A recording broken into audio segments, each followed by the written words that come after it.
आता मान तालुक्यातल्या मसवड परिसरातला झडपीचा मेंबर पण तुमचा होईल. ते माणसं पडणारा बी तुमचाच आणि येणारा बी. गावच तुमचे आहेत, पॉकेटच तुमचे आहेत. पण साताऱ्याचा जिल्हा परिषद अध्यक्ष आता विरकर साहेब इथून पुढे तुमचा होणार नाही. होईल का तुमचा अध्यक्ष? आता कोण झाला आता साताऱ्याचा जिल्हा परिषद अध्यक्ष? झाली का नाही? का बरं झाली? गरीब नाही, गरिबीवरनं नाही आरक्षण दिलं जात. मी साताऱ्याच्या भूमीमध्ये उभा आहे. साताऱ्याचं जिल्हा परिषद अध्यक्षपद हे ओबीसी साठी राखीव होतं. तिथं आपली माणसं गेलेत बरं का निवडून. माणसं गेली नसती तर बाबा तुमचा माणूसच नाही. असं कसं होईल? बघा, जे जिल्हा परिषद अध्यक्ष झाले ना, तर ओपनच्या जागेवर निवडून आले. ओपनच्या, आता ध्यान देऊ नये का? ओपनच्या जागेवर निवडून आलेत. सकाळी 11:30 वाजता दाखला मिळाला आणि 1:30 ते 2 वाजता साताऱ्याचं जिल्हा परिषद अध्यक्षपद मिळालं. आता माझ्यातला चळवळ करता काय थांबणार? साताऱ्यात जायचं, विरोध करायचा. आलो साताऱ्यामध्ये. ओबीसीची माणसं किती? 100च्या पुढं माणसं नव्हती.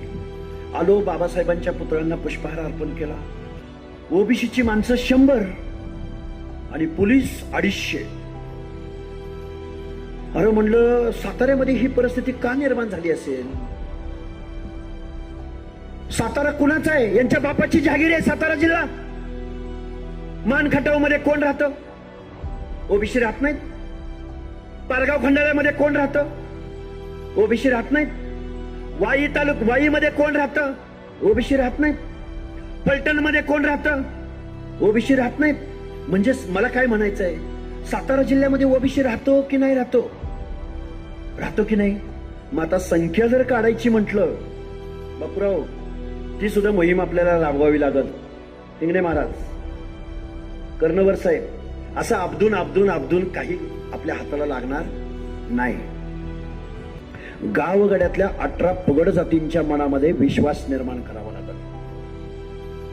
ज्या माणसांना तुम्ही आमदार, खासदार, मंत्री, लिडरशिप दिल्या, त्या माणसाने तुमचं आज रोजीचं तुमच्या ताटातलं हे रिझर्वेशन संपवलेलं आहे.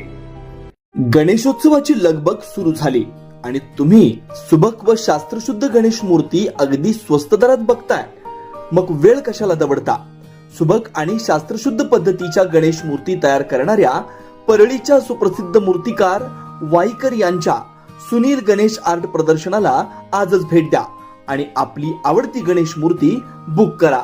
आमच्याकडे शास्त्रशुद्ध पद्धतीच्या सर्व आकर्षक मूर्ती उपलब्ध आहेत.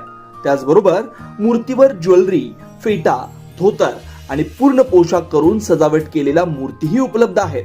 त्याचबरोबर गणेशोत्सवाच्या सजावटीसाठी लागणारे सर्व साहित्य उपलब्ध आहे. यामध्ये पर्यावरणपूरक फुलं, तोरण, झुंबर यासह अनेक आकर्षक असे सजावट साहित्य देखील उपलब्ध आहे. मग आजच आमच्या गणेश मूर्ती प्रदर्शनाला भेट द्या आणि आपल्या गणेश मूर्ती आणि सजावट साहित्य खरेदी करा. आमचा पत्ता स्वयंवर मंगल कार्यालय, सिटी पोस्ट समोर, सातारा. दुसरा पत्ता ठक्कर हॉल, पुष्कर मंगल कार्यालय शेजारी, विसावा नाका, Bombay restaurant road, Satara. Mobile number 9881791319 आणि 9763394587. सातारकरांसाठी सुवर्ण संधी. आता अवघ्या 1000 सुरू करा अगरबत्ती, धूप आणि पूजा साहित्य विक्रीचा व्यवसाय. मग विचार कसला करताय? होलसेल मध्ये माल मिळणार कुठं? अहो, काळजी नको. सातारा शहरातील सतेज होमलिंक आहे ना तुमच्या सेवेसाठी.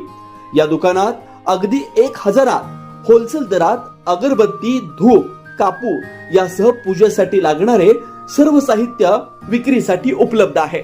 त्याचबरोबर नामांकित कंपन्या असलेल्या S Oswal, aroma Pune, Nikhil product Bangalore आणि फॉरेस्ट फ्रेग्रन्स बेंगलोर यासह अनेक नामांकित कंपन्यांचे सर्व अगरबत्ती, धूप, कापूर व पूजनासाठी लागणारे इतर साहित्यही उपलब्ध आहे. मग आजच भेट द्या आणि अगरबत्ती आणि धूप विक्रीच्या व्यवसायाला आजपासून सुरुवात करा. आमचा पत्ता 1020 ब Shaniwar Peth, Janaki plaza building, Karad urban बँके शेजारी, अदालतवाडा रोड, सातारा.